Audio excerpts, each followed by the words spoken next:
I want to talk about small channels, how they become big if they do certain things that I'm going to be talking about in this video. So before I get there, I want to remind you about the YouTube algorithm, that this is the number one thing that you should be fighting to favor you whenever you're a YouTuber, because without the algorithm, what's the point of you being a YouTuber?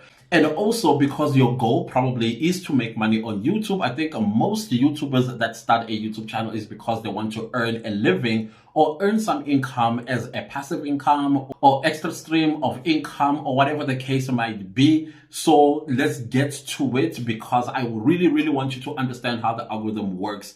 Now, one of the things that I heard from a YouTube insider, they said, let me quote them. How exactly does the YouTube algorithm works? Because I think some of us may have the wrong end of the stick when it comes to the algorithm. Some of us think it's this big robot that just waves like a wand, or maybe a whip, that if we are not going to be performing on the channel, this is what it's going to do. It's either ignore us, hate us, or turn its back on us, while it favors other people, when in fact, this is what the YouTube insider says, and I will quote him. I will read what he said.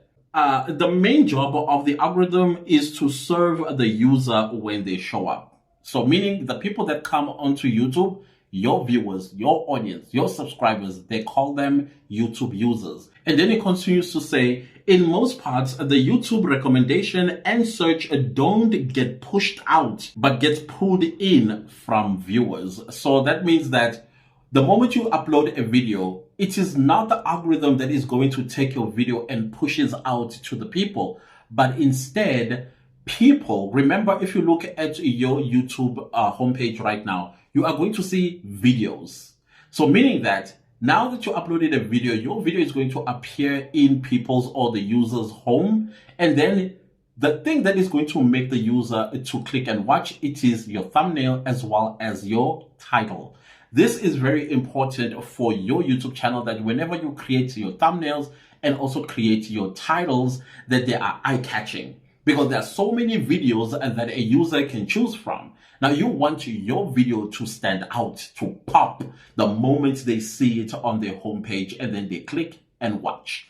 That is what is important, and that is what I think the YouTuber insider is trying to say. Rather than a robot or some kind of a machine at YouTube will first say, and then decides whether it's going to promote your video or not. But I think, honestly speaking, I think there are different systems that YouTube has.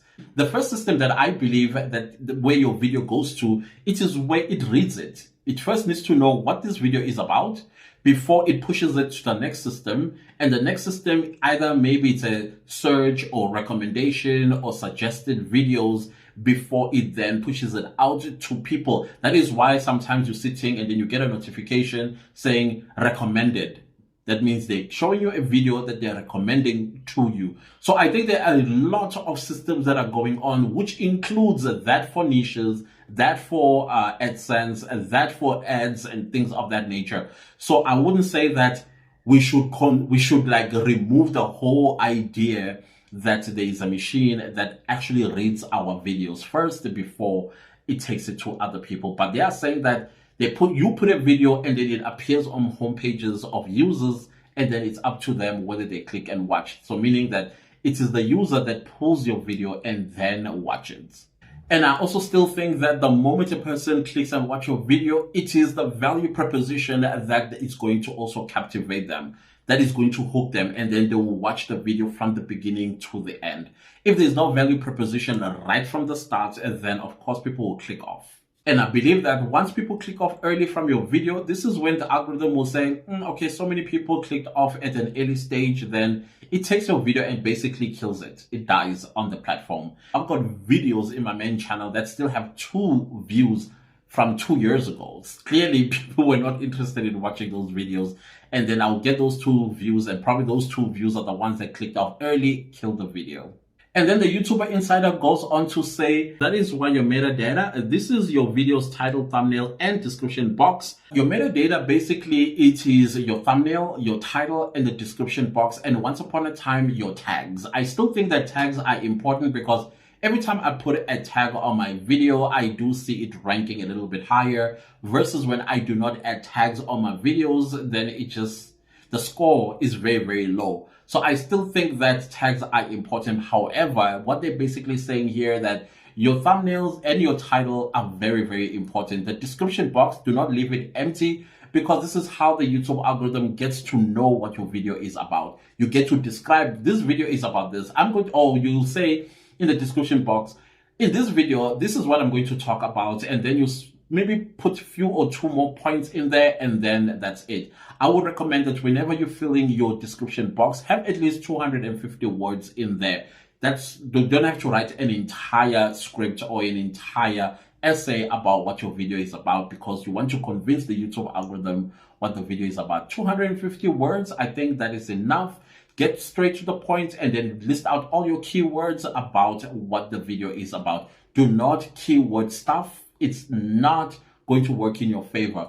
Be clever about the keywords and how you place the keywords in your description box. Same goes when you are going to place keywords in the video title. Do not stuff keywords in on the title of your video, because it's not going to go anywhere. I think on your title, you are given 100 characters. So it is advisable that you can at least put about 50 characters. If I really want to drive a point, I'll use the entire 100 characters for my video title. So the biggest question that many YouTubers ask, especially when you're starting out, do my videos get recommended by YouTube? And the answer is yes. All of your videos, the moment you upload a video, it gets suggested by the recommendation system of YouTube. So now it is up to you as a creator. How exactly are you going to convince people to click and watch your video? Again, your metadata. Title, the thumbnail, and the description box must be able to help the algorithm to get to the people that you desire to come and subscribe and view your videos. YouTube also says that it's also important that whenever you create a video, have in the back of your mind that this video, you want it to start in search, meaning that your niche must have searchable content. Because if you're not going to have searchable content, then what's the point of creating a YouTube video? YouTube is the second biggest search engine after Google. So if you are going to be creating videos that are not searchable or content that is not searchable, then you are just pumping your channel with videos that may never see the light of day, with other people that may actually be interested in the things that you have uploaded on your videos. That is why your metadata is very important, especially the description box, where you get to describe the type of content your video is about. The other thing that I think you should consider is the competition on YouTube. The competition on YouTube is pretty huge. What makes the competition on YouTube even harder is because of the bigger YouTubers. Most of the big YouTubers, if you are going to put a video, so let's say there is a new iPhone 15 and you are a tech review type of channel, and then you have the Marques Brownlee of this world who would first get that gadget. You would first still have to wait to save up some money and get that gadget and then review it. By the time you review it, Marques Brownlee would have long done with the review of iPhone 15, and then it becomes a little bit difficult for you to start getting views and subscribers out of that, because what you'll be getting is probably less views than what Marques would have gotten. Marques Brownlee would have gotten 20, 30, 50 million views, and all of those views would have already watched that video. So what's the point of now coming to you when they already know what features the iPhone 15 has? So to minimize the competition, you must always look for other opportunities under that particular niche. For example, let's say it is iPhone 15 that is coming out. Before you even review the iPhone 15, because you know all the big YouTubers, they've already taken all the viewers for that particular review. What you do is you take iPhone 14 and then you say, okay guys, in iPhone 14, these are the features and these features and these features that we got. Now I'm very interested to see what iPhone 15 has, and then you compare the two and see which of the two is the best, or what improvements that iPhone 15 has from iPhone 14. That way you have a new group of people that might be thinking, maybe it's not worth it getting iPhone 15 and all the money that I will have to pay versus iPhone 14. Sometimes even go as far back as iPhone 12 and say iPhone 12 still has all the features that 13, 14, and 15 has. And then what is the whole point of having all of this money that you have to pay for something that iPhone 12 still has? And then that is how you will now get people thinking, people getting interested in saying, then that doesn't mean, so it means that I can just stick to what is cheaper because it still works as well as iPhone 15. So those are the things that I'm trying to say. Same goes with finance niche. The finance niche is very competitive space. And so to minimize the competition in the finance niche, I don't know in your country what other sub finance topics that you may have. Here in South Africa, we have stokvels, we have societies, we have like credit relationship with tax shops and informal economy. What do I mean by that?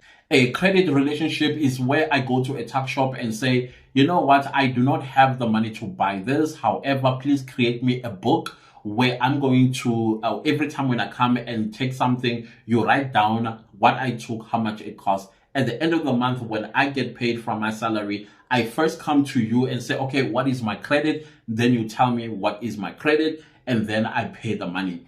And also we have stokvels. There are all kinds of stokvels that we have here in South Africa. We have money stokvels, we have grocery stokvels, we have school uniform stokvels, we have Christmas stokvels. You can talk about all of that because there is a whole group of people that are interested in this sort of topic, not necessarily interested in finance, for example, like how to save money in order for you to be able to buy your children's school fees, or how to save money for Christmas and things like that. They are interested in where do I put my money in order for me at the end of the year, I have money for my children's school fees, my children's Christmas clothes and grocery and all of that stuff. So look at those topics and you will see that under those topics, there is no competition at all. You could be actually the pioneer of that particular topic under finance, rather than you going to compete with Nicolette Mashile,